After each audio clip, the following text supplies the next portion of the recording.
Hey guys, Super Lego Dad here, and I wanted to give a quick video just kind of showing how I separate my pieces at my school classroom, the Lego room.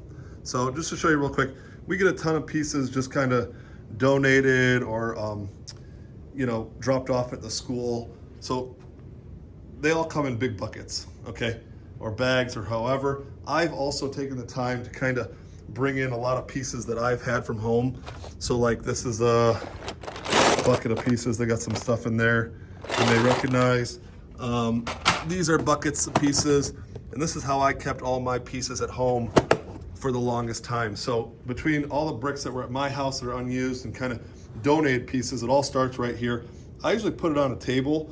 You'd be shocked how many kids of my students actually love kind of to sort also and keep things organized to be able to find pieces. So I start with these little bins, and I'll basically say, okay, put all tiny pieces in here, 1x2 style pieces here, anything flat here, Technic, skinny pieces to any extent, and we'll sort some out like this, okay? I tell you right now, it's very addicting for me to grab a piece out of here and say, oh, I know where that goes, and go and find it and stick it in the bin, one at a time, basically. Let's see if I can get in there without, there you go. And just kind of doing one or two pieces at a time. But, I will continually do this and just leave it on one table. I have, 5 or 6 tables in my classroom where the kids do their work and whatnot. So that's where we start, okay? I have these bins. Okay, these are all from Harbor Freight. And what I started to do is kind of label some of them. Okay, you see car doors, steering wheels, 2x2 modified. And they're not exactly, but they're ones that I can kind of tell where the piece goes and where the kids can tell.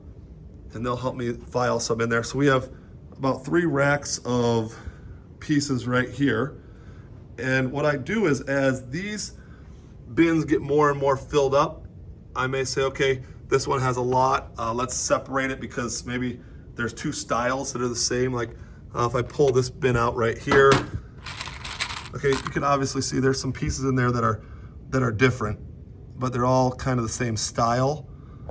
And so what I'll do is I'll say, let's separate those and let's put them in two red bins. Okay, then once those bins get full and fill up even more, I'll move them down to one of these bins. Okay, the yellow ones are a little bigger, a lot more room in them.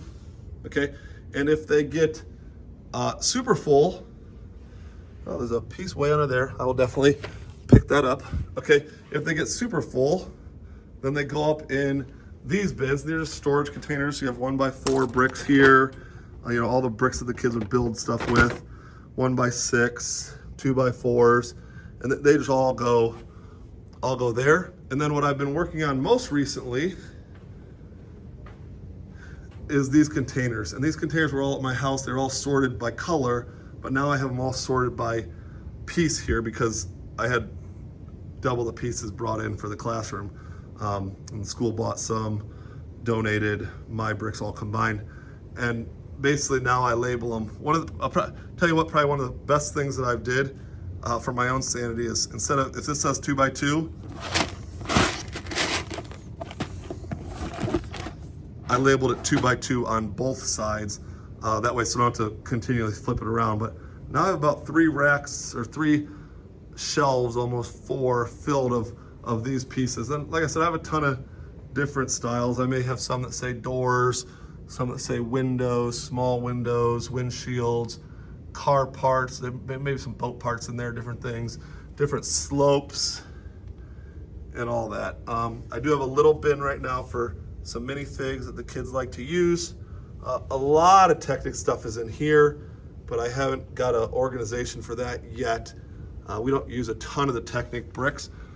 And then this is my most detailed stuff up here, but these are all these are all tiny pieces. I have some of these are from Lego. These are Sterilite containers, but if I open these up, bring it over here, you would see a ton of also Technic pieces and whatnot. So I don't know if the kids will ever need that many Technic pieces, but I have them. So that's how I Look up in here. These are a ton of just tiny pieces that you may want to use for something, but you never know.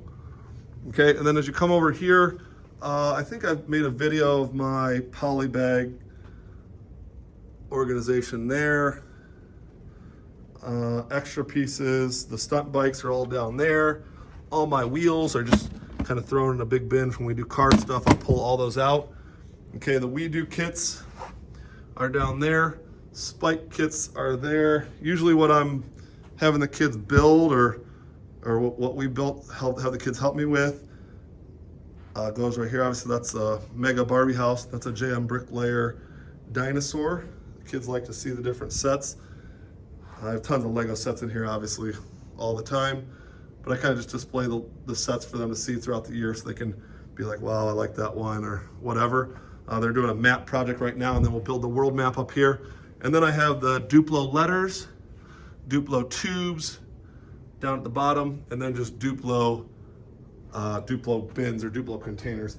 The last thing I'd probably show you is over here. There's the world map. These are all my sons and daughters Duplo sets from home. I don't really use anymore, so I brought them in. If you saw the hula hoops, okay, if you saw the hula hoops from before, I like to put the hula hoops out in the room and then tell the kids that they can, my youngest kids, students, that they can take one of these, put it inside the hula hoop, and then they can move around, but the pieces have to stay in the hula hoop so I can keep the sets kind of separated. So I'll eventually bring in some more of those, but these are people accessories. These are all Duplo figures, Duplo animals, Duplo cars, and then the base plates. So there you go. That is my Lego room. A little bit of how I organize things. And yeah, I'm gonna get back to sorting. So thanks for watching.